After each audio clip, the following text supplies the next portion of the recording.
button. Ellie, can I screen again?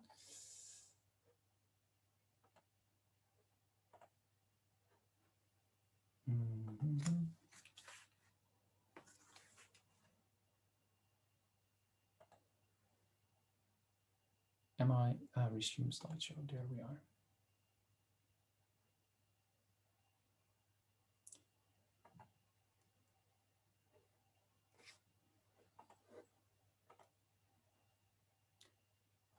Do you see my full screen or not? No? Yes, if you want, you can do the slideshow from the from current slide, and then we'll see the slide a bit bigger, but we can certainly see it. I did that, but and is it big enough? Because it appears on my other screen, and I know that is sometimes problematic. Yeah, we can read your slide. That's fine. All right, so we've got your preview of the next slides coming up as well. See, this is not what we. Sorry. We just try to figure this out because that is unhelpful, I think. If you click from sorry, it's gone away. I was just trying to. I think if you close your previous slide show and then do slideshow again, that might help. Right. So I think, yeah.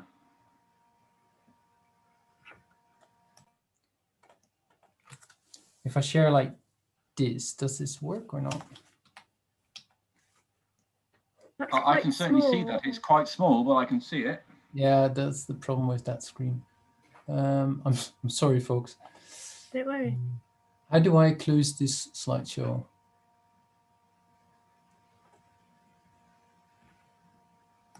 First slide at the moment.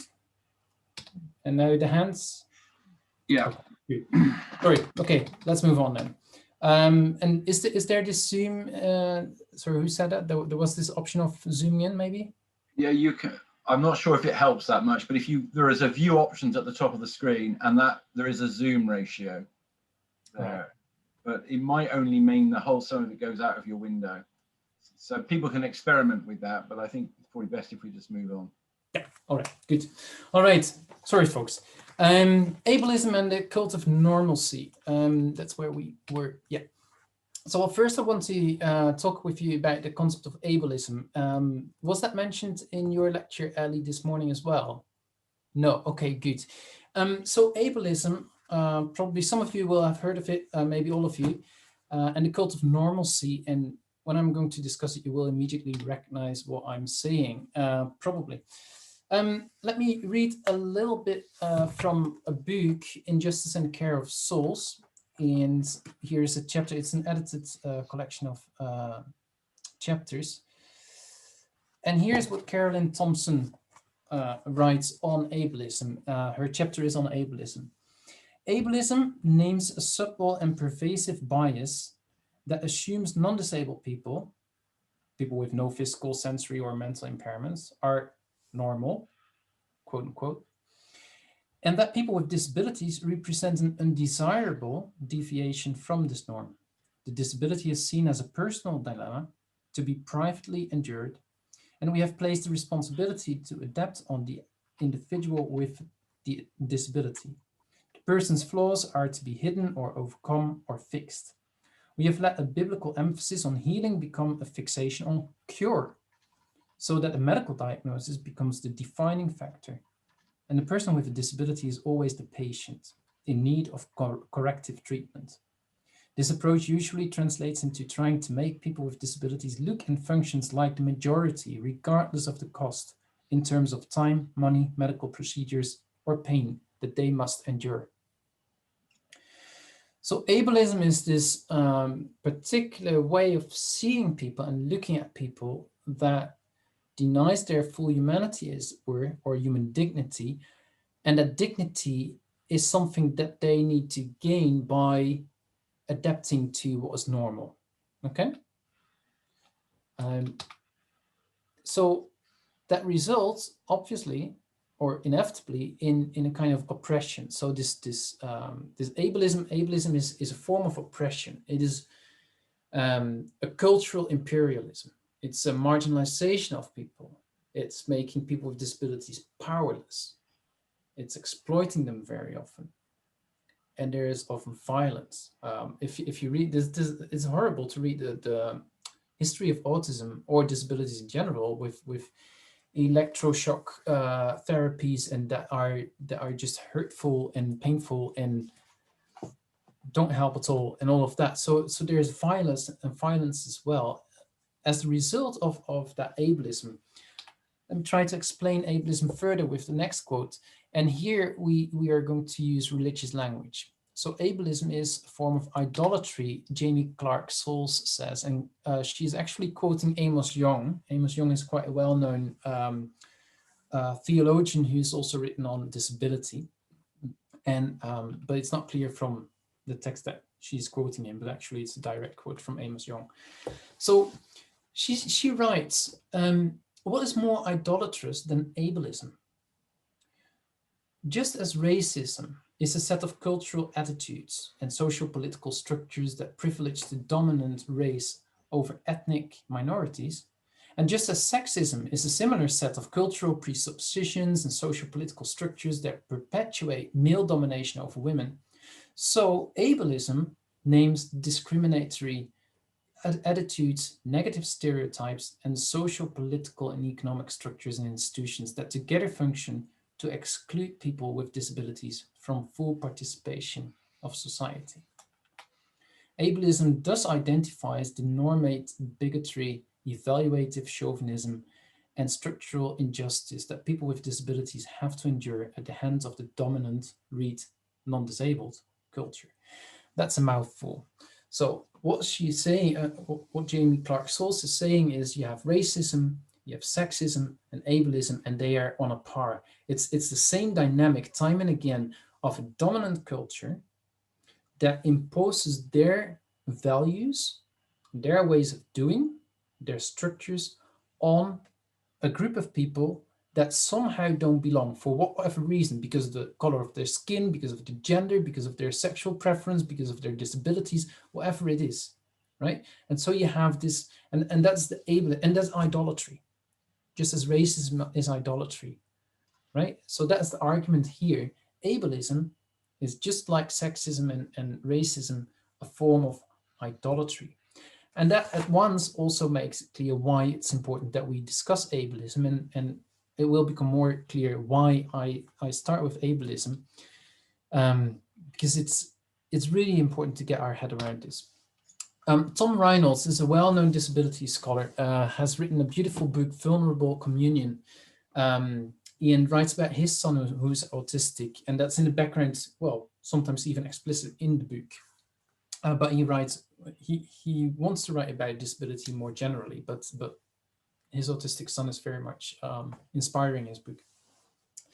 And he talks about this cult of normalcy, and that's a concept very, very closely related to ableism, if not the same.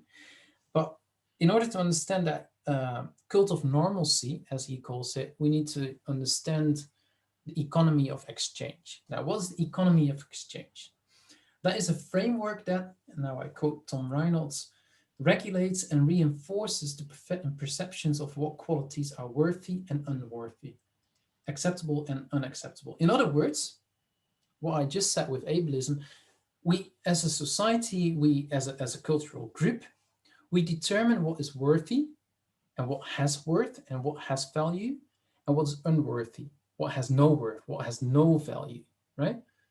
And that's and there's then an economy of exchange because it attributes merit.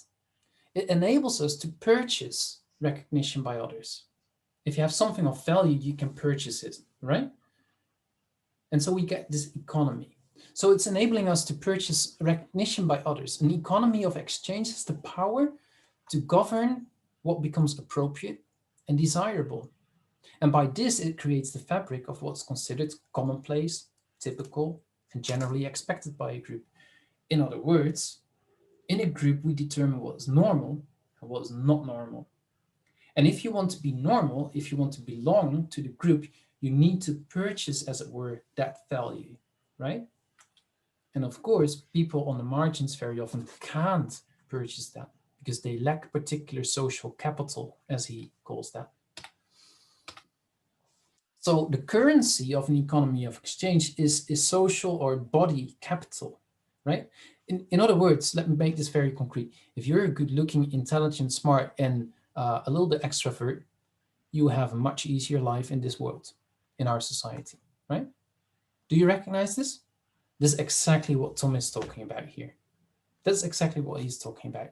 And so if you have that social capital, if you have that body capital, then you have a lot of worth and you can purchase a lot of worth because it's easy to connect with people. It's easy to make yourself known. It's easy to make yourself loved and liked if you want, if you have that capital. And the result is then a cult of normalcy. And the cult of normalcy, so this is ableism really, is deceptive, or idolatry, as we heard Clark Souls say. It is deceptive because, I quote Tom Reynolds again, it conceals unexamined assumptions that privilege normalcy as an original embodiment of the good. The normal is what we are supposed to be. Clearly, the cult of normalcy, end quote, clearly the cult of normalcy cannot accept difference. And therefore, it also becomes circular because it determines what is different, and then what is different is excluded. And so obviously you get kind of an internal dynamic saying this is good, this is normal, this is valuable, this is worthy, this is what we like. And that kind of perpetuates itself. And so, but the point here is, it conceals unexamined assumptions. With the whole racism thing of the past year, one thing that we have learned or should have learned is the concept of white privilege. Now you can debate that and all the rest of it, and we're not going to do that. But that the unexamined privilege that white people have is there, and we are not aware of it. And that is the deceptive thing as well. We are not aware of it, of the white privilege. And likewise, I would argue, we are not aware of the ableism with which we function and with which we determine in our society what is deemed worthy or not worthy, right? And so the cult of normalcy is circular, as I said. Now, why is this important? To reimagine the church, as this whole course is about, or to reimagine liturgy, we understand what needs to be reimagined. In other words, we need to understand what those unexamined assumptions are. We need to become aware of those assumptions. Autism is very much framed as outside the normal, whether culturally, psychologically, medically, academically, religiously. It's framed as outside the normal. The official term is autism spectrum disorder, in medical terms at least, right? That is the medical or psychological definition. It's a disorder. So it's outside the normal. It's abnormal, according to the medical definitions. Now, whether you agree with that, that's another thing. And it will become clear that I disagree. That's not a diss, but a good one. All right, so let me just pause here for a second. Are there any questions? Are you still with me? I realize this is a kind of whoa, I'm just throwing a lot of difficult words and concepts onto you. This was by far the most difficult part of the lecture, I promise. Are you still with me, or are there any questions?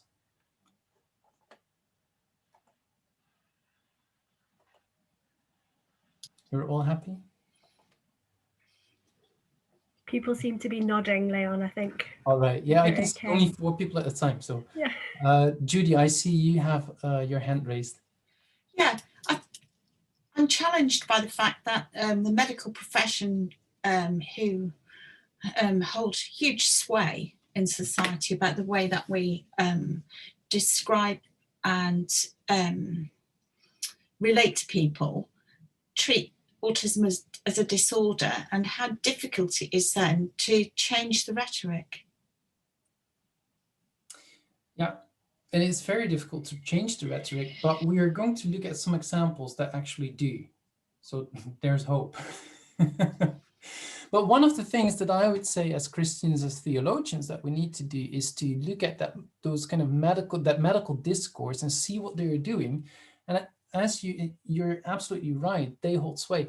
I mean, the medical discourse is what defines a lot of how we look at health, at disabilities, and all the rest of it. And so that becomes the dominant discourse. And if you're coming from a different discipline, whether that's theology or something else, one of the tasks that you have to do is to look at that discourse and say, well, that discourse might be useful in that setting, but is it also useful in another setting? In other words, is the language of the psychiatrist useful for the language in the church community? And there we have a very different conversation, probably. Yeah, thanks, Judy. All right, let's move on with autism. So what is autism? The inevitable question that no one can actually answer, because we know a lot and we know very little about autism. So I'll just move on if you don't mind. What do you think is autism? Or take just a half minute for yourself to write down, maybe 1 minute, write down something, or mentally, what do you think autism is? What are the characteristics of autism? Because of time, I'm not going to ask you all to report back, so you can write anything that you really think.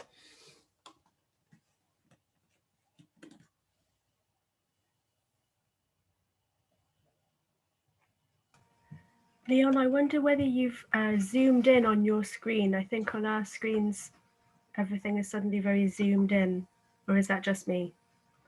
It's fine on mine. Oh, okay, that's just me then. Sorry for interrupting. Okay. I didn't do anything. I don't dare to touch my computer anymore. Just the arrows for flicking through the slides. All right. All right.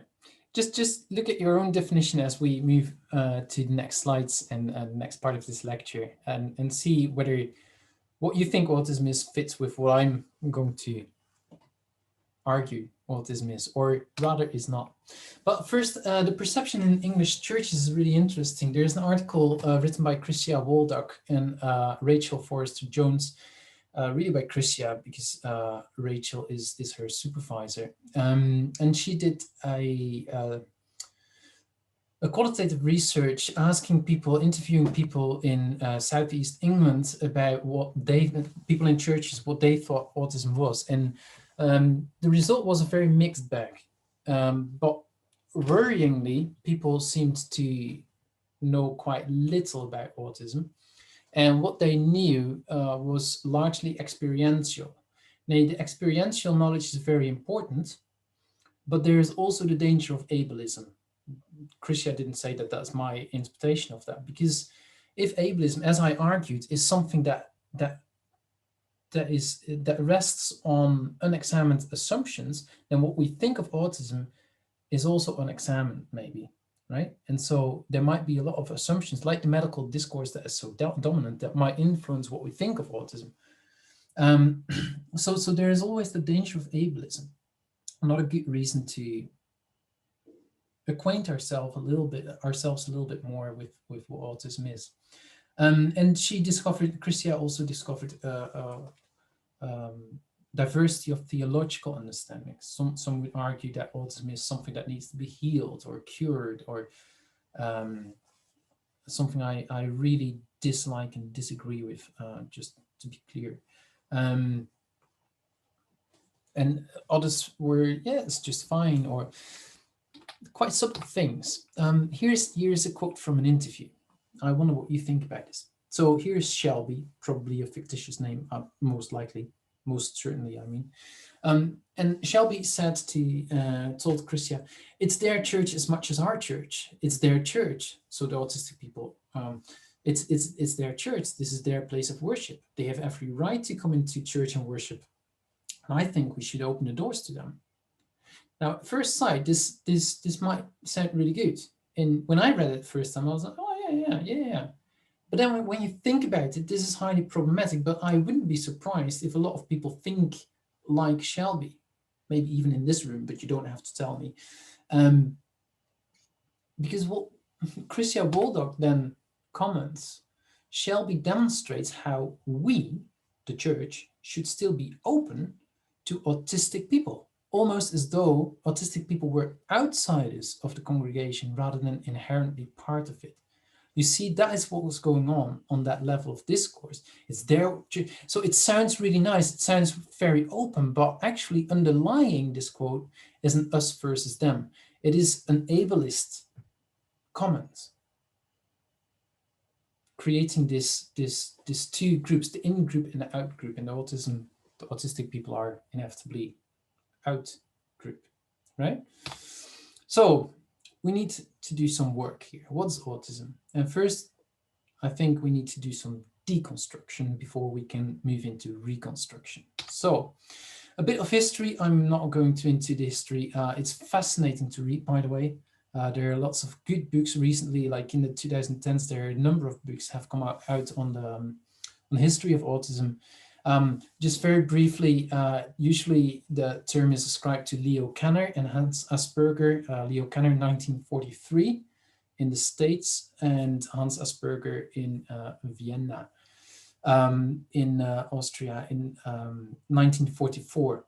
It is thought that they worked, that they didn't know of each other, but actually they did, or at least Kanner must have known about Asperger, because Kanner worked with close colleagues of Asperger who fled from Austria to the States. So there is no way that Kanner didn't know Asperger, but he doesn't refer to Asperger at all. Likewise, Asperger doesn't refer to Kanner, and they, even in the 60s, Asperger argued that they were not talking about the same thing. Now, for all kinds of reasons, that's really interesting. And indeed, Asperger is, of course, associated with what you all know, Asperger's syndrome, which is different from classic autism, as it were, that is associated with Leo Kanner. And it is since 2013 with the DSM-5, the Diagnostic Statistic of Manual, whatever, DSM. Just escapes me what exactly it stands for. The Bible of psychiatrists that have pulled everything together and said, well, no, it's all autism and it's a spectrum. Lorna Wing, I've mentioned that here because Lorna Wing, actually in the UK, there has been a lot of research on autism in the UK. UK has been very influential, and Lorna Wing is from the UK, and she has influenced it with what is sometimes called triad of impairments. Maybe you've heard of that. That has become, since the late 80s and certainly 90s, that has become a very dominant strand in autism studies. And again, that's because she influenced the previous version of DSM big time with that triad of impairments. We'll come to that in a later slide. And so the most recent Bibles are the DSM-5 and ICD-11. DSM is mainly American-based, Association of American Psychiatrists, and ICD is more international and is more used in Europe. And they're in the 11th edition, but not everything of the 11th edition is released yet. All right, so some figures. On the website autism.org.uk, it says around 700,000 people in the UK are on the autism spectrum. Together with their families, this means autism is part of daily life for 2.8 million people. That's a lot of people, right? Estimates are from 1 person in 150 to 1 person in 56 even. There is a lot of debate about those numbers, and it's certainly on the rise. Now, some definitions, for example, here, and I've put a lot of links here in the next couple of slides. You can click on them in your own time. I think that Keith and Ali make the PowerPoint available or have already done, so you can click on the links. We don't have time for that here. So just a couple of screenshots. ASD, autism spectrum disorder, is a developmental disability, significantly affecting verbal and non-verbal communication and social interaction that adversely affects a child's educational performance. One definition. Autism is another definition. Autism is a lifelong developmental condition that affects the way a person communicates, interacts, and processes information. Another one, autism is a lifelong developmental disability that affects how a person communicates with and relates to other people and how they experience the world around them. And there is the triad of impairments that I already mentioned. So people with autism are said to have difficulty with social communication, with social interaction, and with social imagination. Note how Lorna Wing highlights the social aspect here. However, if you've noticed, almost all of those definitions start from negative. And certainly here with Wing, it's a difficulty with. It's a difficulty with. It's a difficulty with. My colleague John Swinton has written one article on autism, what is autistic love, or what does autistic love look like, in 2012, warmly recommended. I think it's in your recommended literature. And he writes, it is perhaps worth noting that any attempt to explain human experience that begins by focusing on 3 difficulties or deficits should be treated with some suspicion. I just love that sentence. I just love that, because I think he's just so right. I mean, if you think biblically, if you start with Genesis 1, God creates and is delighted in his creation, or God's creation, right? Now, that's a different starting point from starting with 3 difficulties, right? Furthermore, note the difference between observation and interpretation. That's something that I want to add. That's not what Swinton says, but I want to add that here. So the observation of most of the typical accounts are usually correct. So I'm not debating that there are no difficulties in social or differences in social interaction or whatsoever. I'm not denying that. So the observation might be right, but interpretation and the conclusions might not. And it's important for us to keep that distinction in mind. So just a couple of things about the language about autism. So it's said to be a disorder. Now, who defines what is an order and a disorder? It's defined as a disability. Well, is it?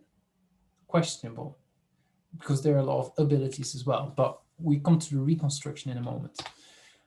It's said to be a spectrum. Now, this is a widely accepted way of speaking about autism. And it has some really good points, and the advantage of a spectrum is that you can say that because no one with autism or no autistic person is the same as anyone else, and therefore it's a wide spectrum of abilities, of impairments, etc., etc. The only thing is with a spectrum is that it also has a kind of it might lead you to think that, well, the higher on the spectrum you are, the closer you are to normal, right?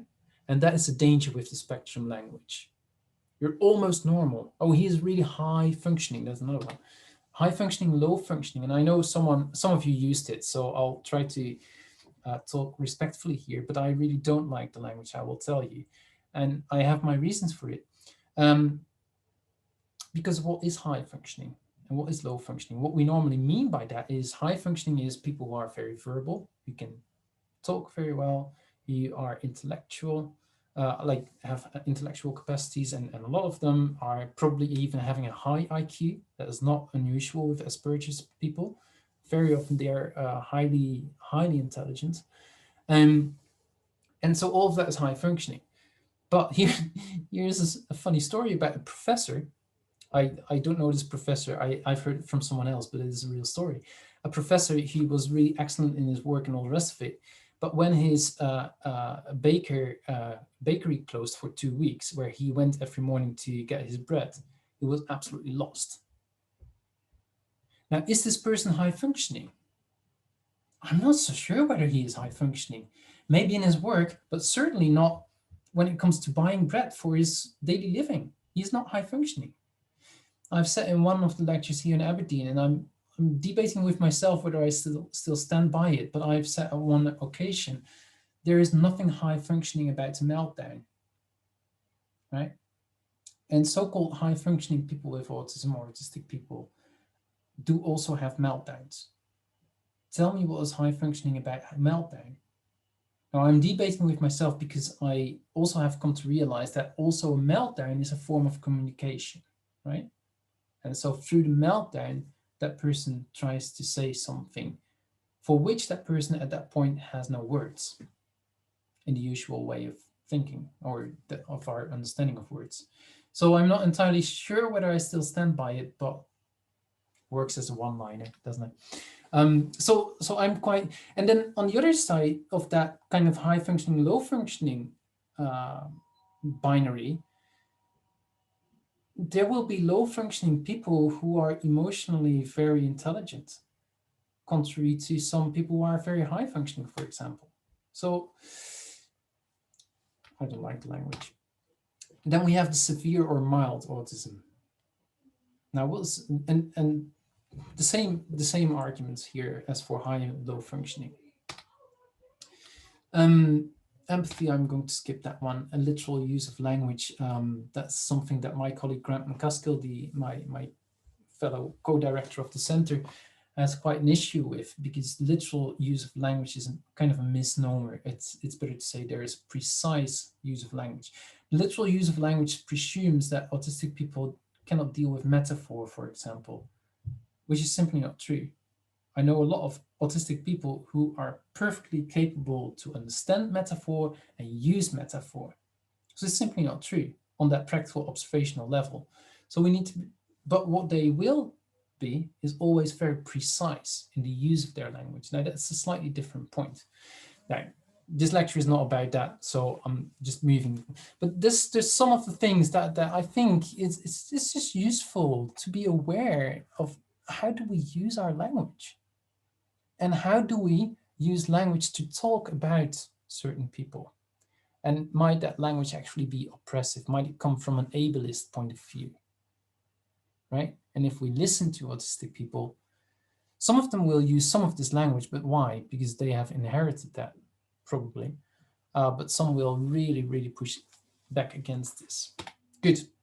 Some other problems, there is a problematic connection between non-verbalism and intellectual capacity. That is a real danger. When somebody cannot talk, it doesn't mean they're not intellectual capable. There is simply no parallel. In our imagination there is, but it's not. We need to be really, really careful here. And there is very much problematic stereotyping, of course. That you see that in cultures. Rain Man is the stereotypical autistic person. Well, that's really unhelpful. When you've met one person with autism, you've met one person with autism. This is a saying that goes around in the autism community and the autism discourse, and it's very, very true. So we need to keep that in mind. Okay, good. And then there's one more thing before we are moving on to the reconstruction, and that is, I have autism, therefore I am. Is it the autistic or people with autism? You've had this debate this morning. I was not going to say anymore, and I said why I used the autistic. If there were a cure for autism, would it need to be used? The theological question, which is exactly the same question, is there autism in heaven? Now, I'm not going to go into this question because I want to talk about liturgy and inclusion, but it's an interesting question. What I've seen from my interviews with autistic people themselves, they will get angry with those questions, right? Because they will say, the people that I've heard on this particular topic, I am who I am, why do I need to change? And no, my autism is not going to be prayed away. No, it's not. And here's just a link to a beautiful poem. Reconstruction. So I've tried to deconstruct, and I've tried to peel some layers of the onion that is autism and how we talk about it. And I hope that is useful, that you see, well, but of course I cannot only say what we shouldn't, I need to say something about what we should. So here's, if we start to build, if we start to think about how we can talk about autism, how can we do that? So can we tell the story of autism without the negative language surrounding it? And here's the link to Scottish Autism. And you can look it up for yourself. Or was I going to share? No. Anyways, it is interesting how they avoid all that negative language. And I really encourage you to look it up. It's a 3-minute video by Scottish Autism, really good one, animation video on what autism is. and a really helpful way to think how we can talk about autism without falling into all the negative language and stereotypes. Now, nothing of what follows or what has been said is meant to deny that those with autism or autistic people experience the world different from the majority of the population. They do. Again, the observation is right? So I'm not denying that. And neither do I deny that those with autism, as well as their caregivers and social context, face many challenges. Raising a child with autism is not easy. Being married to someone with autism is not easy. Having a parent with autism is not easy. I'm not denying any of that. Having someone in your church with autism is not easy. But are the challenges inherent to autism? Some of them are, but not all of them. There's a lot of social construction around it. Here's another link. I really recommend you look at this.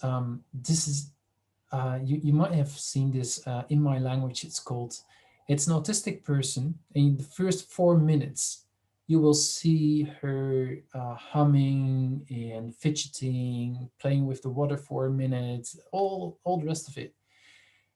In the next section, and so you get this impression that she doesn't have language and all the rest of it. In the next session, in the second half of the video, she tells verbally, with her own words, her own voice, what she's been doing in those 4 minutes. And then she says, well, the first 4 minutes is my preferred language. So that's also why people sometimes say that non-verbalism is a wrong word, actually, but we need to talk about selective verbalism. Anyways, that's another discussion. Really, I mean, this 8-9 minutes maybe takes a little bit more effort to watch, but it's really, really fascinating when you do. All right, different but not necessarily disabled, disorder, etc. So there is a difference in processing sensory input. Despite what Lorna Wing said about the social interaction and all the rest of it, there is also quite a big argument recently that sensory input and the processing of sensory input is actually a main hallmark of autism, and the difference the different way they do that. So sensory issues become very, very important in autism. There's a specific use of language, definitely. And there is systematizing tendencies. That's a difficult word. So this is someone eating her Smarties, right? So first, sort them into colors in order of the rainbow, and then you can eat them. This would be quite autistic, you could say. And then the funny thing is, when I showed this picture in the lecture that I did on various occasions, and the response by a couple of people was who were not autistic, as far as I know. Oh, that's how I eat my Smarties all the time. So, what's autistic here, right? So again, and this is also something to think about. Like some of the things we say, oh, that's autistic. Well, actually, I know other people who are not autistic who would have the same tendencies, for example, right? Anyways, so finally, let's think theologically about autism. So I hope that the reconstruction was helpful in just having some pointers of how we can speak about autism without falling into a kind of negative language and the kind of the negative stereotypes and the disorder and the disability language, right? And now we need to make that theological move. How can we think and speak theologically about autism? And here I'm testing the waters a little bit, so I'm quite curious what you think about it. I'm going to suggest two things. And the first one is being present, and the second one is being the body of Christ. Right? Those are my two main theological themes. Are you still with me? Yeah? Can I move on, or is it, do you need to take a deep breath before we move on? Okay. You know, why don't we just take one deep breath?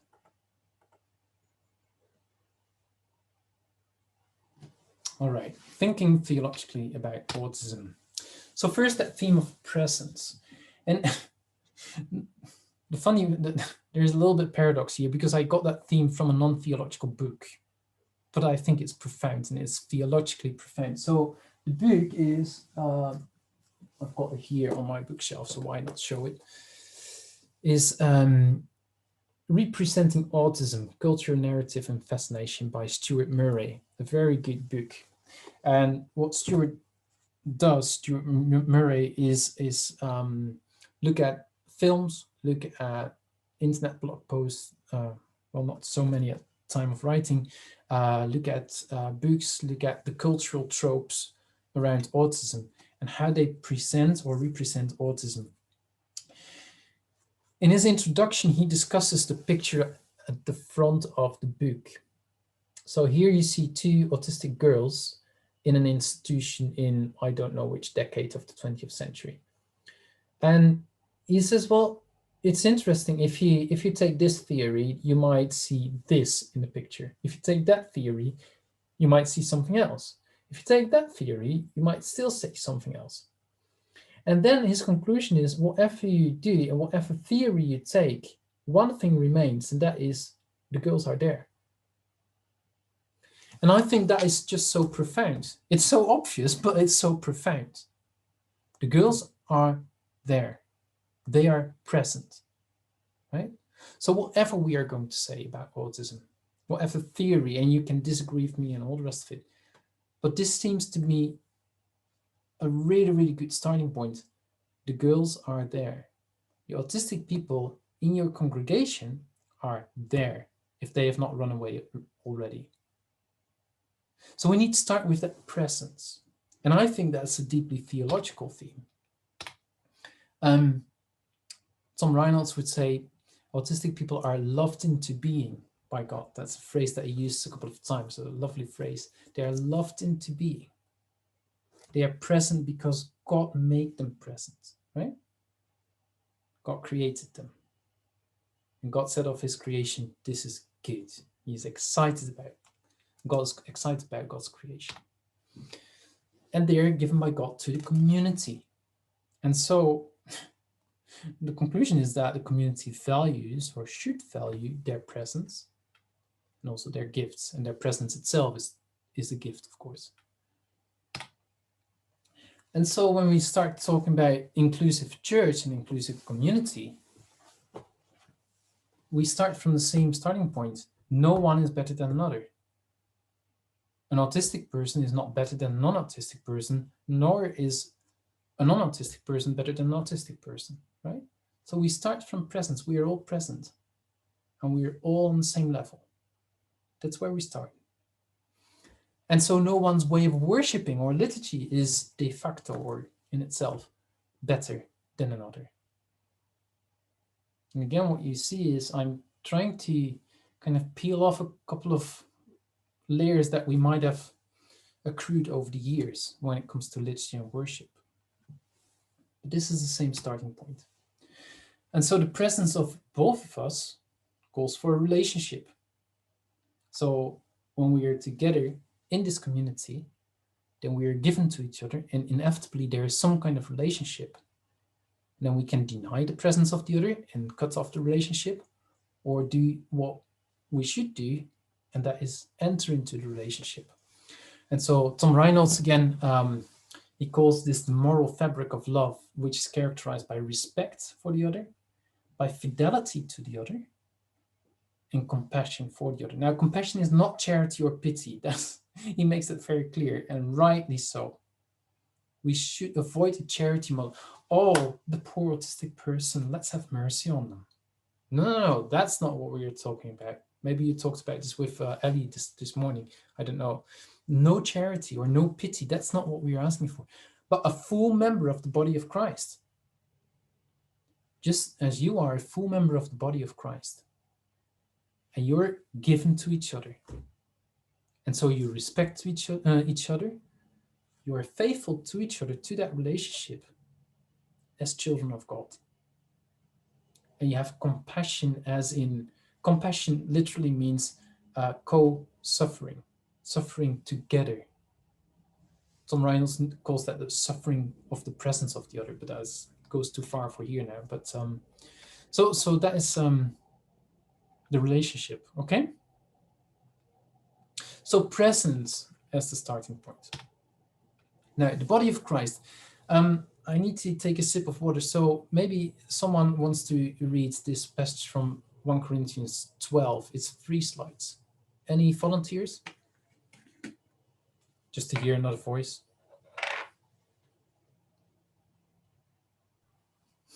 Anyone, Yeah, please? I'll do it if no one else is going to. All right, go for it, Jane.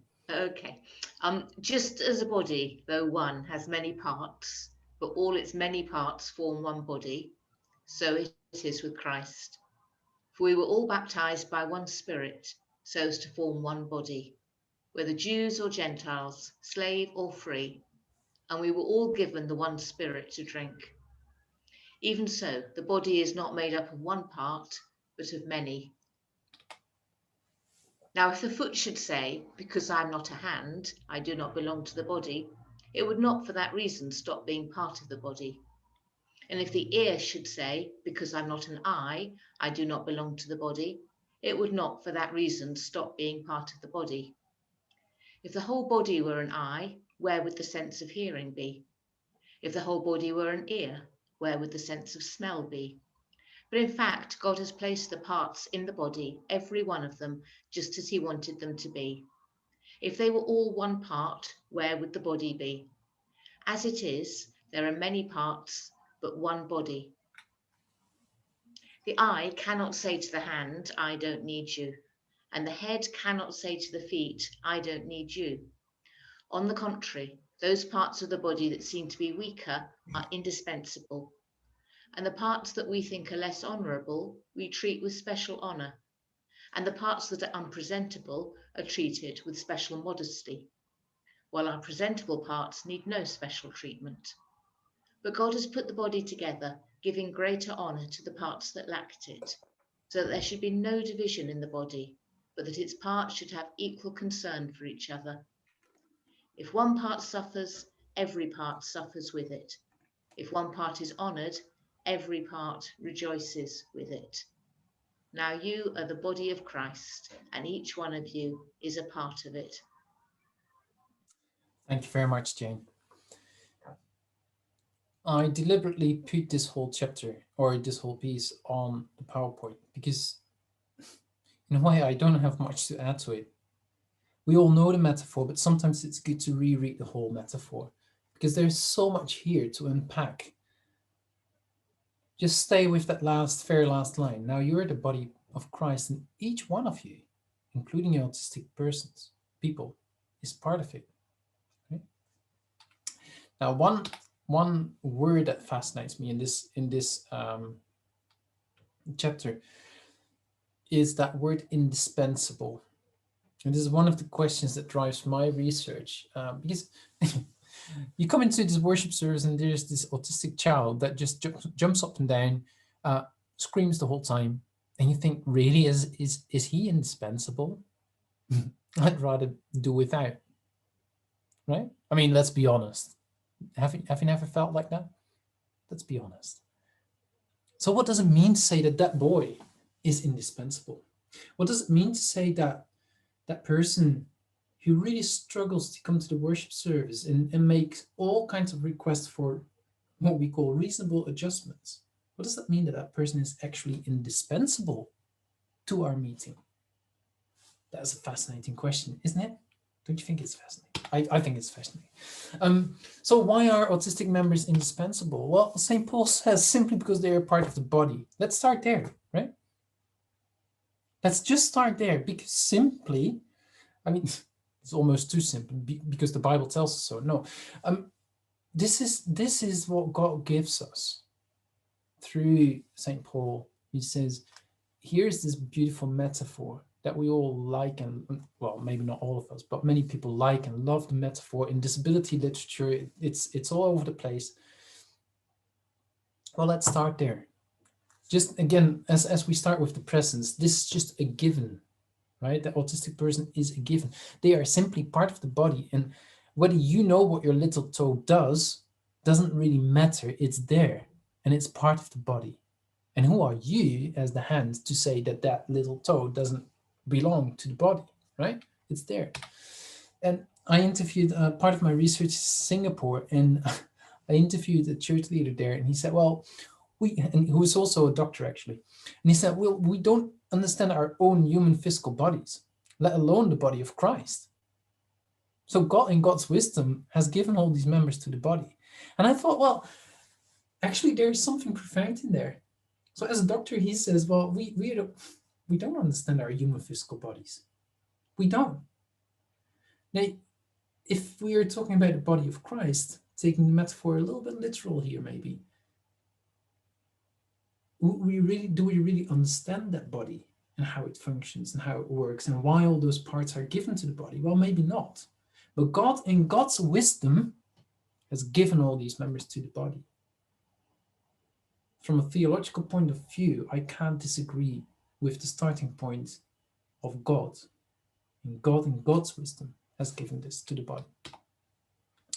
And so there is simply the presence of each member, including autistic members, and simply that presence is enough to treat them with respect and honor them, as the passage says.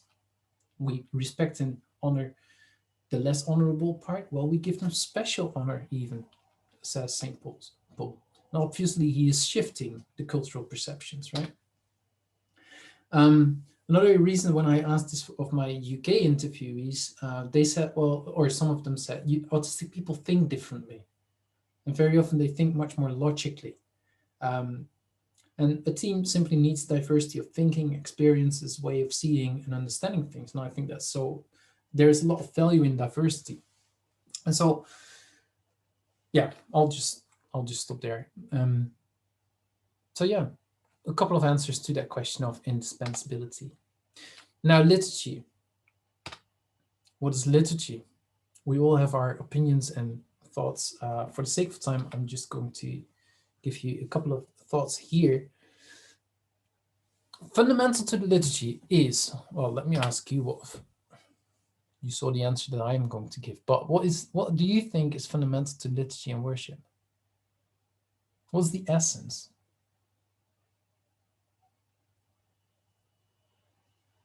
Don't need to answer, but think for yourself. What is the essence? I think, as you saw already, it is a meeting between God and people. Take away that, and there is no liturgy, there's no worship service, right? And I would add community, maybe. Especially when it comes to public worship, then there should be some kind of community. So whatever else you do, liturgy, worship is fundamentally about a meeting between God and people. And again, I'm going to provide some starting points here, right? For us to think about inclusive liturgy. Now, a couple of other, so that's my fundamental point. Forget all the rest, but that's my fundamental point when it comes to liturgy. And then we can say that the initiative is God's, not ours. God calls us. All life is worship. We are living coram Deo, as they said in my Calvinist tradition in which I grew up. I'm an Anglican now, but we live before the presence of God, in the presence of God, living coram Deo. But in the liturgy, the meeting with God is in a particular, more or less structured, intensified way, right? So all life is worship, but liturgy is that special, intensified moment, as it were. And then, of course, some churches celebrate the sacraments as an even more special way of receiving God's grace. There's usually preaching, reading of scriptures, usually there's singing, and often there's a social time beforehand and afterwards, which is, in a way, definitely part of the liturgy, and certainly of the social gathering of the worshiping community. Okay? So it's very brief, some points about what liturgy is. But fundamentally, it's a meeting between God and people. Now, I'm going to do an exercise with you. I'm going to tell you a story. Liturgy through the lens of autism. So here we are finally landing this lecture on autism and liturgy. Also known as liturgy as an obstacle course, also known as Ella Goes to Church. Meet Ella. Ella, where are you? Ella. Ella is a 17-year-old girl, and she goes to church with her younger brother, her father, and her mother. And here is Ella's story. And let me tell you, this is all fictitious because I made this up, but actually everything that I will say, every word is based on my interviews and experience with autistic people. So it's made up, but it's not made up, if that makes sense, right?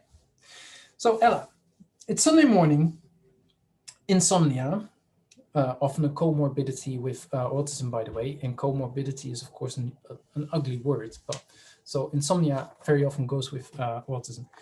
So insomnia means not a short night with only 4 hours sleep. I'm waking up tired. My autism profile is spiky. That means it looks different every day, and I've got good days and bad days. It doesn't look like this is going to be a great day, but let's try. Luckily, my family members are not too loud and not too demanding this morning. And breakfast is as usual on Sundays. My favorite chocolate spread from Nutella. Don't give me another brand because it ruins my day, quite literally. We're going to church by car. That's okay, although the car has this funny smell which I don't really like. We park in the street adjacent to the church, and at that moment, when we step out of the car, an ambulance passes by with loud sirens. I really can't stand that noise. It really hurts. It literally hurts my eyes, not my ears. My family members don't even seem to notice the ambulance. I'd rather pause before going into the building now, just to get myself together again. But I guess I'd better follow them, my family. Otherwise, I have to go into the building on my own, which I absolutely hate. Pause. Notice that by now, Ella has had some good moments, like the favorite chocolate spread, but also had to overcome more than usual barriers. That is a sleepless night, there's a smell in the car, there's loud sirens, no time to pause, but having to follow the family into the church building. Probably these are more challenges than most people face, right? Going to church. Church hasn't started yet. This is all before even going into the building. All right, so we're going into the building. This always freaks me out. People are everywhere in the hall, too many people, too close to each other, hardly any space to go between them to the worship space. By the way, I never know how to get into the hall. Should I go past the people on the left or on the right? Is there enough space? Or if they touch me, or worse, if they start speaking to me? The chatter is too loud, and the voice of that one lady is so sharp I can't stand it. Again, it hurts me. Literally. I'm staying close to Dad. Fortunately, he is in a good mood and tries to understand me, although I wonder whether he actually ever does.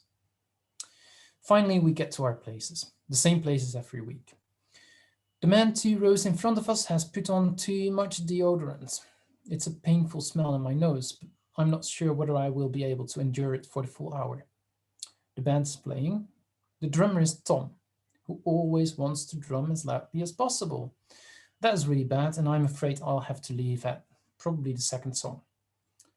The vocalists are all right. Well, the singers are all right, but the sound technician doesn't understand how to balance the voices. This really puts me off. Why don't they train sound technicians better? And why on earth do they always have to put on the music so loud? Oof, music stops. The ministers process in. I like their robes, and particularly the stole of the priest. She wears this beautiful one with white and gold and Eastertide.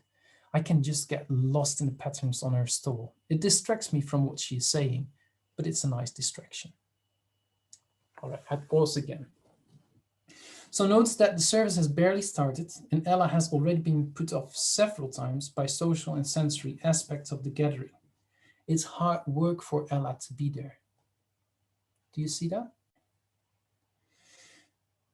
And today might be one of those Sundays when she has to leave even before the sermon starts because the experience is simply too overwhelming. And so I can continue with describing the service through this autistic lens of Ella. I hope this helps you to give some kind of meat to the bones of what we've been discussing in the past hour. And again, I've made up, this is fictitious, but it's all based on what I've heard in my interviews. And maybe, okay, I've pulled a lot of things together, and this will not be as overwhelming for all people, autistic people, but for many it is.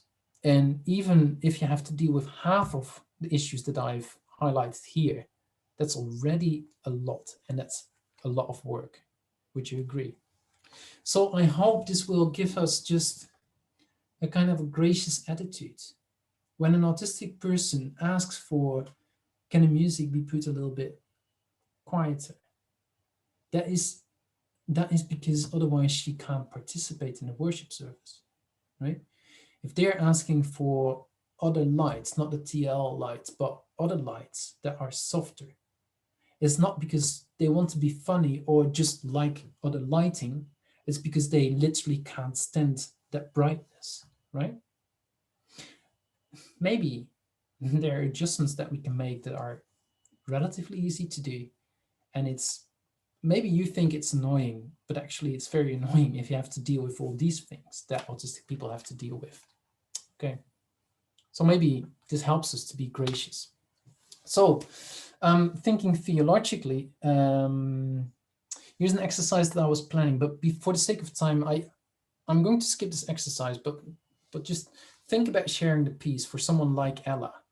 There is touch. There is the social interaction. What do I say to the people, even if that is clear, to how many people do I say the piece? I mean, with how many people do I shake hands? All of those kind of questions, right? And so I think what we need to do is ask ourselves, okay, the sharing of the piece, what is that kind of moment in our liturgy, if you have that in your liturgies where you're coming from? In my Anglican tradition, we have that before communion often, or at the start of the service. What kind of difficulties might this raise for those with autism? Why might this moment be difficult for an autistic person? But then what's the liturgical theological significance? I mean, autism is one thing, but we need to think liturgically and theologically as well. So what's the significance of it? If it's not important, can we do away with it? But if it's important, can we do it in a way that is inclusive rather than exclusive? And what can we learn about peace and autism through the analysis of this particular issue? Just an exercise that you can think about. Just one more point on liturgy, and that's traditionalism. So we do things and we like doing them because we always did them in this way. This is cliche, but it actually works in practice, right? It's a cliche for a reason. So, and I would say that traditionalism is to liturgy what ableism is to autism. So ableism is characterized by blind spots and sense of superiority, idolatry, as we've seen. Autism is a God-loved way of being in the world. Liturgy is meeting with the living God, and so traditionalism is an unwillingness to give up certain ways of doing or being, even if those ways hurt other members in the body of Christ. And hence the comparison with ableism. There's blind spots, there's this sense of superiority, placing something else above the love of God and neighbor. So, an inclusive liturgy, just one point here. We need to speak about belonging. Inclusion can be just putting up the ramp, putting in the hearing loop, and that's inclusion. Well, I would say that's tolerance. That's not inclusion, right? What we're talking about is really belonging. And to belong, John Swinton, my colleague again, says, to belong is to be missed when you're not present, right? Think about that. And one step further, if people with autism belong, would they also be in paid leadership positions? I've got a PhD student working on that, not in autism, but in disability studies. Really interesting. So, isn't all inclusive liturgy possible? Is not a question that we can ask. There are conflicting needs. Just my conclusion, and then there is a little bit time for questions, I think. How can we reimagine the liturgy? This, by the way, this is a church in Belgium. I love it. This is where I've lived my adult life, most of my adult life. This is kind of, yeah, you can see through this church. So there are 3 moments, as it were, I think, when it comes to reimagining liturgy. I'm almost done, so just stay awake for 1 more minute. I think, first of all, we need to be aware of our own assumptions, the ableism, the cult of normalcy, traditionalism, theological views on liturgy, on autism, etc. What are our assumptions? And can we peel off some layers that might be unhelpful? What does it look like when we really get back to the basic starting points of presence, of God, of the meeting between God and people. So what are those key ingredients? As I just said, worship is about meeting God. It's the God who loved and called each one of us into being and calls us to worship God. And we meet together, and then we are confronted with each other's presence. And that presence is non-negotiable, or rather the presence of the other, each person, is indispensable, as St. Paul says. For me, those are the three key ingredients that I would like you to take away from this lecture. This is where it starts. And this is a kind of three-lagged foundation, if you want, or a three-pronged foundation. And from here you can build. And there, I think there will be a lot of discussion what is best done and all the rest of it. But to me, these three things seem to be essential. There might be more, but this is what I'm thinking of right now. And then we can start to create a place of worship and of belonging. Practical steps, this is not exhaustive at all, but I wanted to leave you with some practical steps as well. Reflect deeply on the key ingredients of worship and autism. Why not plan Bible studies or a sermon series around these themes?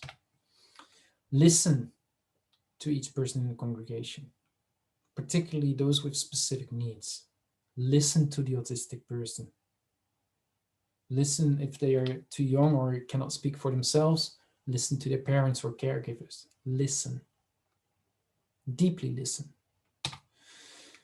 Why not do a sensory audit of a church? An interviewee gave me that suggestion. I just loved it. I was like, yeah, that makes a lot of sense. Right? Think about visuals and other supports. The church in Singapore that I worked with for my research uses a lot of visuals. So Liturgy is every time the same. The PowerPoint is every time the same, with, of course, changeable bits, but it really works. Think about other sensory inputs. Both the overload of inputs, but also the understimulation. That is another thing that we haven't talked about, but that is another thing when it comes to the senses.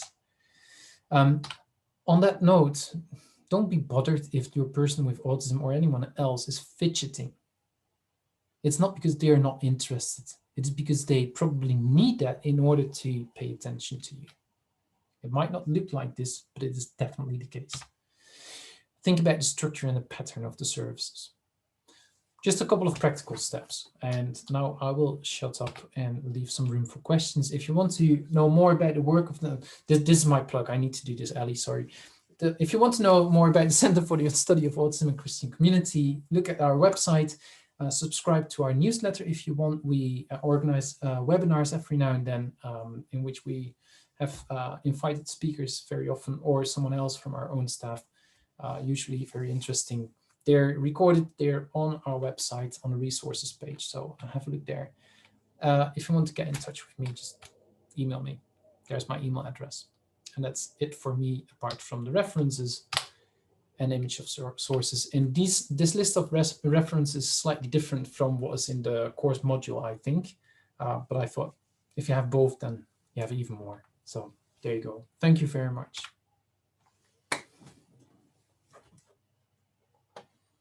Thank you so much, Leon. That was so many good ideas, so many things to go away and think about, and how to implement some of those ideas in our specific contexts.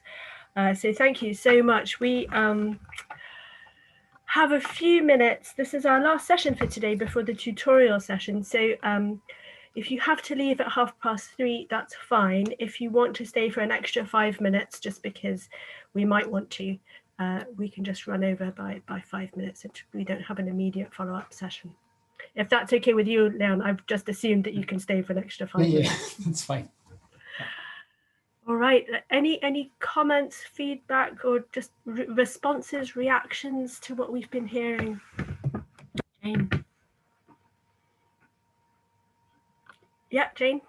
Sorry. Thank you. That was really interesting. I thought I knew quite a bit about autism, but you really made me rethink some things.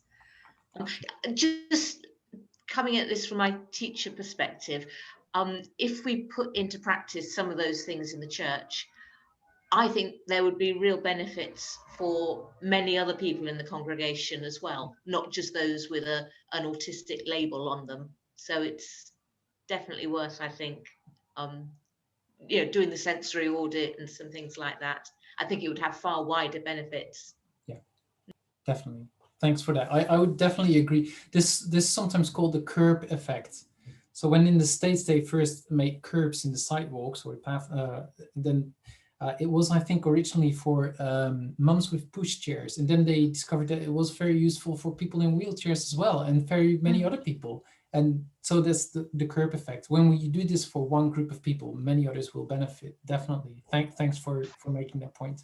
Yeah. We've got Michelle and then Susie.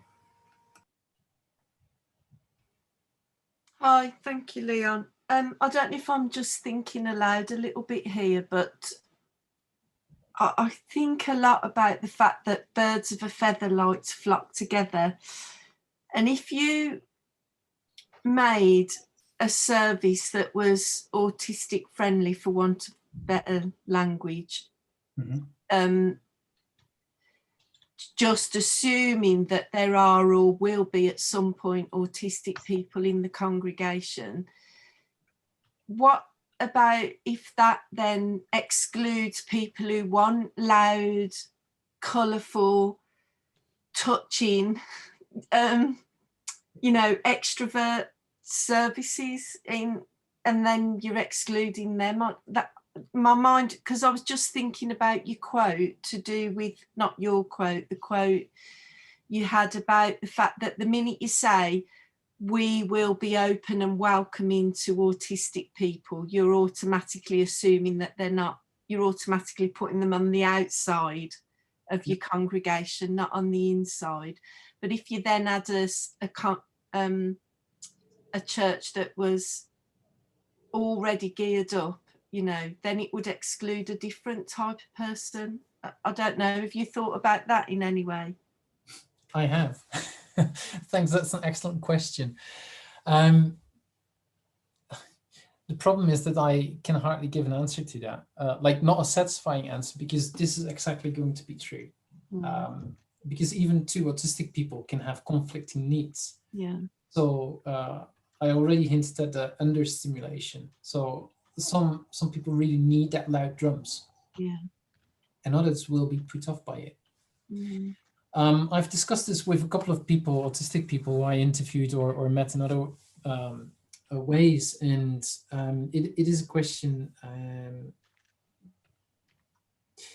that we need to think about. And one of the things that we might need to think about, and it really runs against anything that I've always believed in, but we might need to think about the need for different communities that are somehow together, but also somehow can cater for different needs. Now, I'm not entirely sure how satisfactory that is, because how many communities would you need before you have met every need? And also, there is a danger of getting very homogeneous communities if you do, right? And so you might just err on the other side if you do that. So I don't think that in this world there is a satisfactory solution for that. So it's a really good question. What I will say is that I have spoken to quite some people who have been really put off by the churches because the churches were simply not willing to make any small adjustments. For example, changing the light. This is a literal example from one of my interviewees. Sometimes that is because they have already asked for quite some adjustments, and you can become this annoying person almost, right?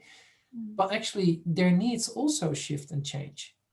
And this autistic child had particular need when she was 10, might have different needs when she's 13 or 14, right? And so it's not because they just want to be annoying, it's because needs change and there are different needs. And I think churches can do much better, let me put it like that. So apart from, okay, we can't cater for all the needs, which is, in the end, I don't have that satisfactory answer. There is a lot that we can already start doing as churches, I think.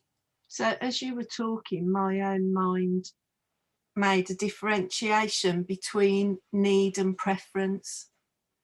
So I think if something is a genuine need, then my heart would say that pastorally and as our part of our Christian calling and duty, we should look to meet that need. But then simply preference for one over the other is pandering to, you know, commercialism, isn't it? And I don't think that that's where we draw the line and say, no, you know, just because you prefer this song over this song doesn't mean we're going to play it every single week. But so yeah, that's where my own mind has just gone, to make a difference, a distinction between need and preference, which I think would help me to answer the question a little bit. It is helpful to a certain extent, but it is difficult when it comes to autism to determine that for a non-autistic I didn't mean autistic for person what's a autistic. preference or a need. No, I didn't mean for autistic. I meant if you're catering for autistic needs and then you've got people who are not willing to do that because of their own preference, then that's where you draw your line. Thanks. Let's go to Susie, had her hand up, and then we may have to close after that. Let's see how we go. Yeah, well, it was just passing thought, and I'm not a medical person. I know dementia is a totally different thing, but are the autistic-friendly steps likely to help that part of our congregation as well? Do you know? Sorry, which part of the congregation? Those suffering from dementia. Right. Partly, it might partly, in the sense, for example, if you have, well, I'm thinking about structure and pattern, for example. Yeah, So exactly. with dementia, he recognize certain pattern, might be helped by that. But then that pattern should have been established years and years ago. So Okay. I'm not So sure not- whether, but I mean, yeah, in general, that would definitely help. But it's not exactly the same, of course. No, absolutely. Yeah.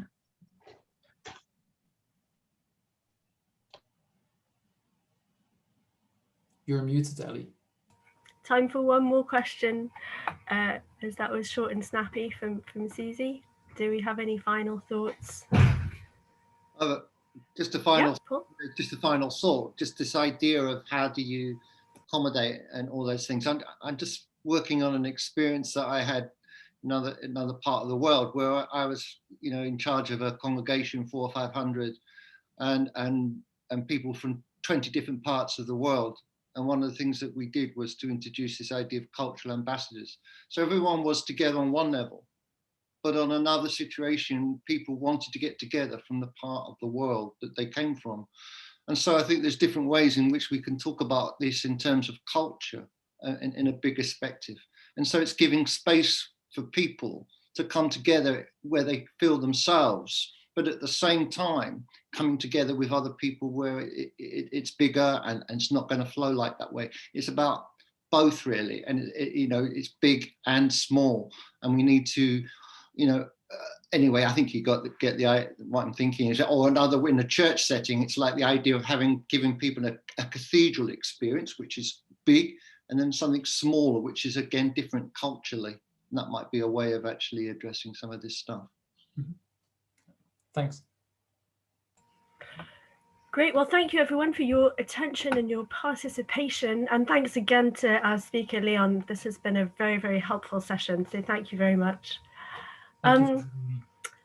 We reconvene tomorrow at 9:15, and this is for our plenary discussion. And if we need to get any more information out to you about that, we will do that via the Sarah Millen announcement system. But if you don't hear from us, 9:15, and we will all meet together. All right, thank you everyone. Have a nice end of your day. And if I'm seeing you in a tutorial, see you shortly.